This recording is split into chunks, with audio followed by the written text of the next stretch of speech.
ഖുർആൻ പഠിക്കണം എന്നുള്ള എന്റെ ആഗ്രഹം അത് നമുക്ക് ചെറുപ്പകാലത്ത് നേടാൻ കഴിഞ്ഞില്ല. ഖുർആൻ പാരായണം മാത്രമാണ് നമ്മൾ ചെറുപ്പകാലത്ത് നേടാൻ കഴിഞ്ഞത്. എങ്ങനെ ഓതണം, സൂറത്തുകൾ ഏതെല്ലാം, അത് മാത്രം പഠിച്ചു. പക്ഷെ എന്റെ പ്രവാസ ജീവിതത്തിൽ എനിക്ക്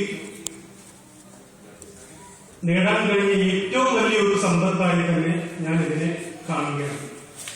2 വർഷം പൂർത്തിയാക്കിയ എനിക്ക് സൂറത്തുൽ അഅല വരെ ഓരോ സൂറത്തുകളും സൂറത്തുകളുടെ ആയത്ത്, അതിന്റെ അർത്ഥം, അത് ഇറങ്ങാനുണ്ടായ സാഹചര്യം, അതെല്ലാം നമുക്ക് ആ ക്ലാസ്സിലൂടെ പഠിക്കാൻ കഴിഞ്ഞിട്ടുണ്ട്.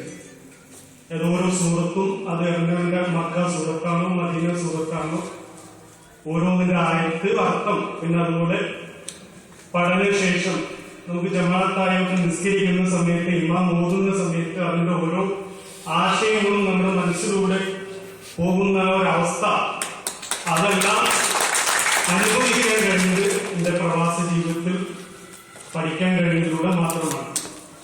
ഒരു സ്റ്റഡി സെന്ററിന്റെ കോർഡിനേറ്റർ കൂടിയായ എനിക്ക്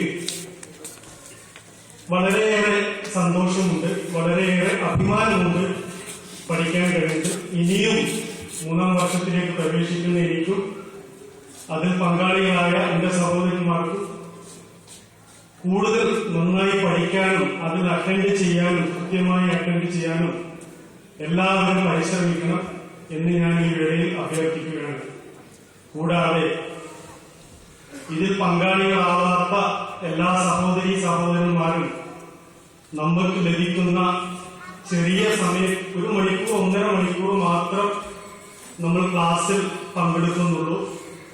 അതിന് സമയം കണ്ടെത്തി ഈ പ്രവാസ ജീവിതത്തിൽ പഠിക്കാൻ താല്പര്യമെടുത്തുകൊണ്ട് ഖുർആൻ അതിന്റെ വേണ്ട രീതിയിൽ മനസ്സിലാക്കാനും അത് ജീവിതത്തിൽ പകർത്താനും എല്ലാവരും ശ്രമിക്കണം എന്ന് മാത്രം അഭ്യർത്ഥിച്ചുകൊണ്ട് ഞാൻ എന്റെ വാക്കുകൾ അവസാനിപ്പിക്കുന്നു. അസ്സലാമു അലൈക്കും.